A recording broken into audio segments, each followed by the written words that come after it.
वाले हैं। बहुत ध्यान से आज की कथा सुनना कि एकादशी का आपसे आपसे आपके बच्चे पूछेंगे, मम्मी हम भगवान विष्णु का दर्शन करते हैं, हम राम जी का दर्शन करते हैं, हम कृष्ण भगवान का दर्शन करते हैं, हम भवानी माता का दर्शन करते हैं, हम शंकर जी का दर्शन करते हैं, हम सारे देवी देवताओं का दर्शन करते हैं, पर ये एकादशी माता तो कभी नजर ही नहीं आती। पूछेंगे कि नहीं पूछेंगे कि तुम जिस एकादशी का व्रत करते हो इनका जन्म कहां से हुआ, कहां जन्मी थी? एकादशी की जन्मस्थली कहां है? भाई भगवान कृष्ण की जन्मस्थली तो मथुरा है, श्री राम जी महाराज की जन्मस्थली बोल दो जम के अयोध्या है।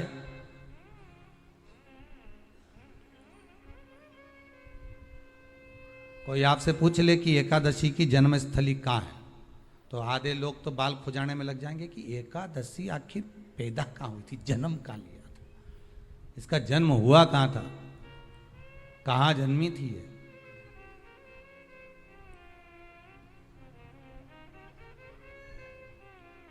इसका जन्म स्थल है कहां? और अगर मान लो जन्म स्थल एकादशी का है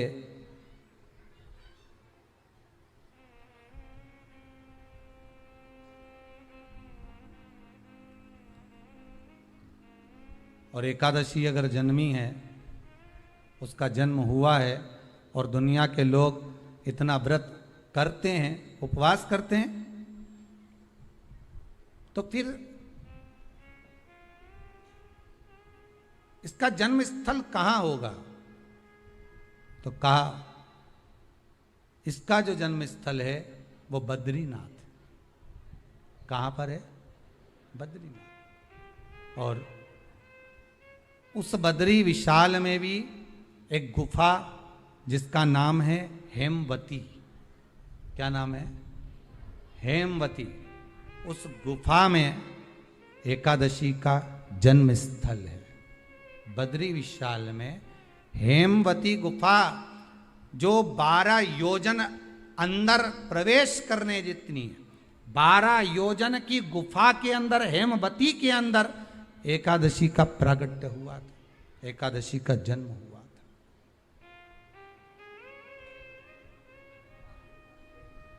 अब तो बता सकते हो ना कि कोई पूछे कि राम जी का जन्म अयोध्या में हुआ, भगवान कृष्ण का जन्म मथुरा में हुआ, और कोई पूछ ले आपका जन्म कहां हुआ था, अपन कह सकते ना सीहोर में हुआ हमारा।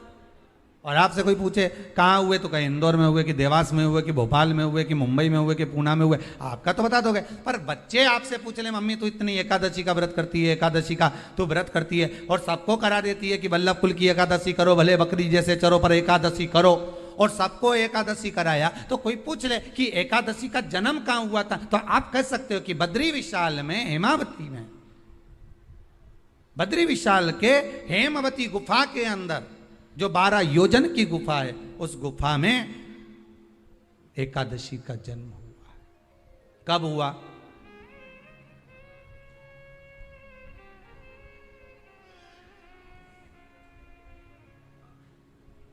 जन्म होने का कारण, राम जी के जन्म होने का कारण था रावण का संहार।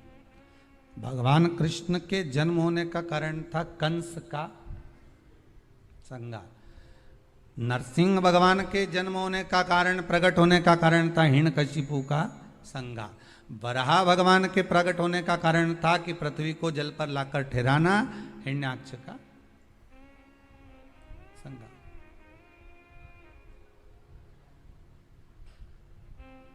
तो फिर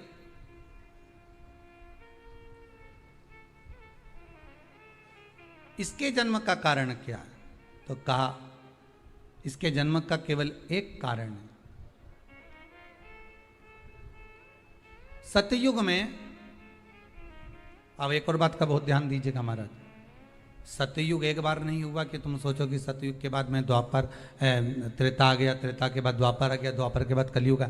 एक सतयुग नहीं है, एक त्रेता नहीं है, एक द्वापर नहीं है, ना जाने कितने कितने सतयुग निकल गए, ना जाने कितने कितने द्वापर, त्रेता, कलयुग, ना जाने कितने निकल गए।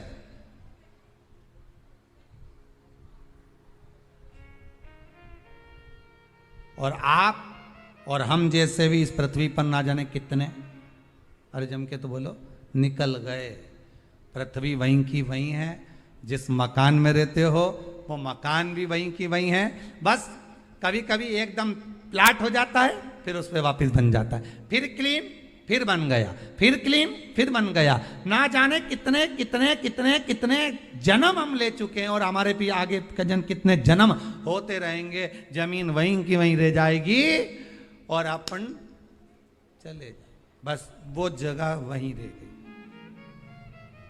जो पहले परदादा जी की थी दादाजी को मिल गई, दादाजी की थी पिताजी को मिल गई, पिताजी की थी उनके बेटे को मिल गई, उनके बेटे से उनको बेटों को मिल गई।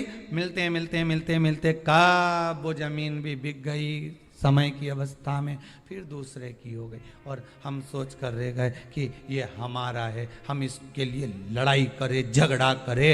हम केवल इस जमीन के लिए, जरा सी प्रॉपर्टी के लिए अदालत में खड़े, अपना समय बर्बाद कर दिया और जो पाना था वो छोड़ दिया।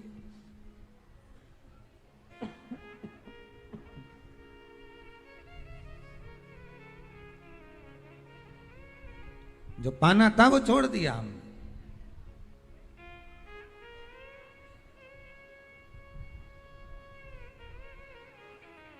असली रजिस्ट्री तो ये शिव महापुराण की कथा है, जिसमें बैठकर आप 3 घंटा भगवान की भक्ति को जो धारण कर रहे हो, 3 घंटा जो भगवान की कथा को आप श्रवण कर रहे हो, 3 घंटा जो भगवान की भक्ति में आप डूबे हुए हो, 3 घंटा जो भगवत स्मरण में आप लगे हुए हो, बस यही असली रजिस्ट्री है, यही वहाँ काम आने वाली है। इसके सिवाय कुछ काम नहीं आएगा। धन दौलत माल खजाना सब पड़ा की पड़ा रह जाना, सब धरा की धरा।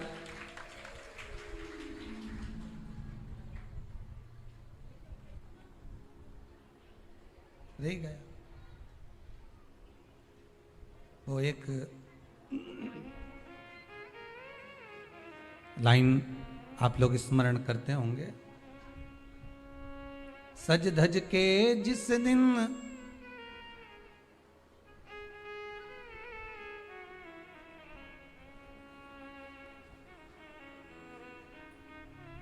सज धज के जिस दिन मौत की शहजादी आएगी, न सोना काम आएगा न चांदी आएगी। अलमारी में धरा की धरा रह जाएगा, लॉकर में पड़ा की पड़ा रह जाएगा। लॉकर में पड़ा की पड़ा है, अलमारी में धरा की धरा है। कपड़े भी सारे घड़ी बने की बने, कपड़े भी धरे की धरे रह गए और सब पड़ा रह गया। कि छोटा सा तू कितने बड़े अरमान हैं तेरे, मट्टी का तू सोने जैसे मान है तेरे। मट्टी की काया एक दिन मट्टी मिल जाएगी, न सोना काम आएगा न चांदी आएगी, न सोना काम आएगा न चांदी आएगी। सज धज के जिस दिन मौत की शहजादी आएगी, ना सोना काम आएगा ना चांदी आएगी, ना सोना काम आएगा ना चांदी आएगी। सब पड़ा रह जाएगा, धरा की धरा रह जाएगा, सब पड़ा की पड़ा रह गया, जीव चला गया।